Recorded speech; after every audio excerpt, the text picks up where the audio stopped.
Welcome to the show. This is a space where truth is spoken, stories are honored, and families finally get to reclaim their voice.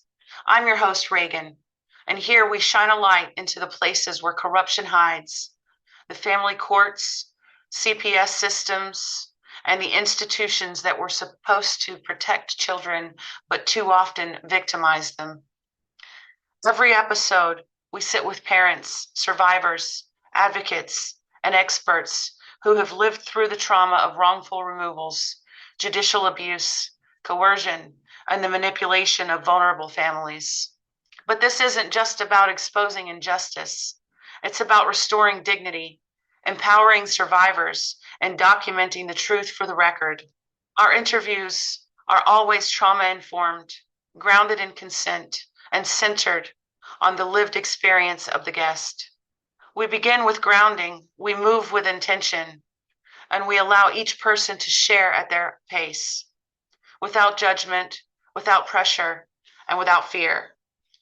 Here, your story is your power, your truth matters, and together we reclaim what was taken. Hello, my name is Reagan Bourgeau, and today I'm here because of something no parent should ever have to experience. And this is my testimony. On October 18th, 2023, the Florida Department of Children and Families filed what's called a shelter petition against me. But here's the truth. I was never served with it. I was never given proper notice. Under the law, the petition should have been in my hands before anything happened to my family. Without service, there is no jurisdiction. Yet the system is controlled behind the scenes by an oligarch family who was offended by my strengths among the community. No service, no jurisdiction, but that didn't stop them. My children were taken from me without an explanation. In fact, deceptive practices were involved. And when I asked why, the state workers looked at me and said, and this was captured on video, "You will know, but not today." Think about that for a moment. A parent, desperate to know why her children are being removed, told she'll find out later. That's not due process. That's not justice. That's cruelty. And it's also admission that they had yet to fabricate the reason for removal, since I didn't fit the usual behavioral response patterns that they were used to. As the police department attempted to provoke me to become violent so they could arrest me, but I didn't, so they couldn't. I filed motions, including an emergency motion for dismissal and reunification on November 22nd and again on the 27th of November in 2023, begging the court to address what happened. These motions were noted as received, then basically ignored. I filed again in May 2024, demanding dismissal, citing my rights under the Constitution. That too was disregarded, as was the evidence I offered to the contrary. This wasn't just a mistake. It was fraud upon the court, the system, the very machinery that is supposed to protect children and families was used against me. When you deny service, when you hide the reason for removal, when you silence lawful motions, you are not just breaking procedure, you are breaking the law, which was in fact treasonous, maritime law on land. The separation, the trauma, the unanswered questions, they leave scars inside and out. And it's not just my family. This is happening to others too, hidden under layers of paperwork, secrecy, and unlawful force. That's why I'm speaking out. Families deserve transparency. Parents deserve due process. And children deserve safety rooted in truth, not removal under secrecy nor conspiracy. And these criminal actors deserve to be held accountable. I believe that bringing these facts into the open, the missing service, the ignored motions, the video evidence, is the first step to accountability.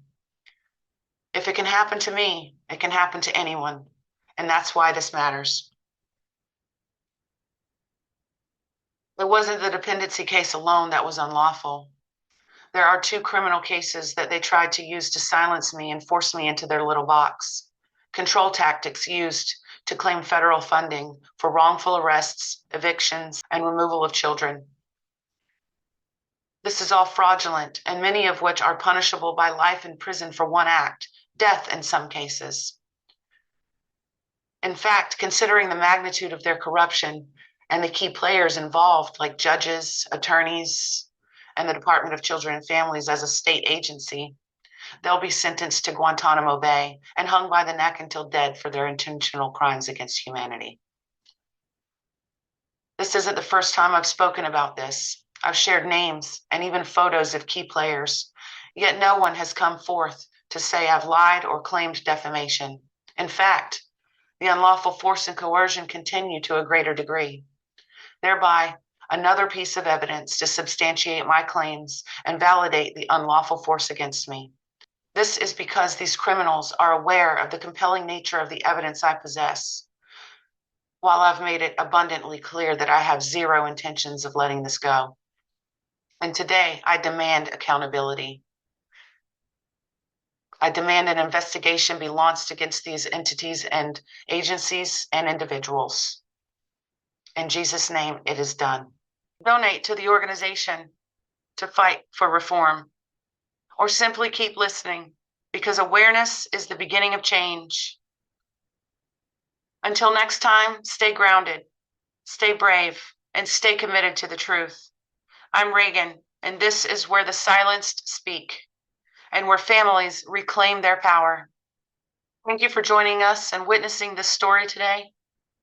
Every testimony shared here is part of a much bigger picture, a nationwide pattern of families harmed by the very systems meant to protect them. And while the details may differ, the impact is the same. Children traumatized, parents silenced, and justice buried beneath bureaucracy and corruption. But your voice, our voices, change that. If you're a survivor, a parent fighting for your children, or someone waking up to the truth, you are not alone. There is a growing community of families, advocates, and truth seekers standing together, demanding accountability, transparency, and reform. As you go forward, remember this: your story is not a shame, it's evidence. Your pain is not a weakness, it's testimony. And your fight is not in vain, it is part of a movement. If today's episode moved you, share it.